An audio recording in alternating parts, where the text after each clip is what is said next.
Hi there!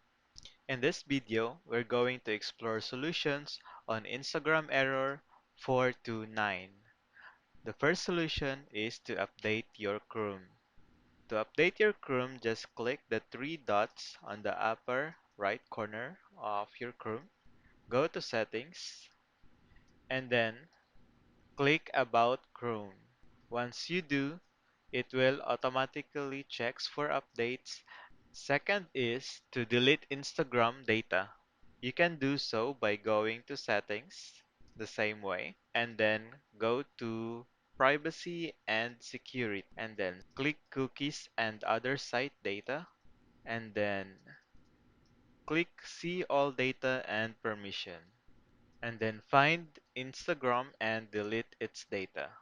You could type Instagram here to look faster and then just click this icon and now it's deleted. The third solution is disabling all extensions.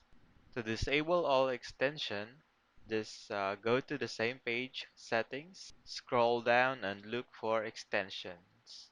This one. Click this one and then disable all you could see here, all the extensions. And that's it. Now you could try to check if these solutions fixed your problem. Now, if the problem still exists, what you could do next is to refresh your IP address. To do so, you'll have to go to your CMD. Now, to open your command prompt, you'll just have to press Window R, type CMD, and then command prompt will open.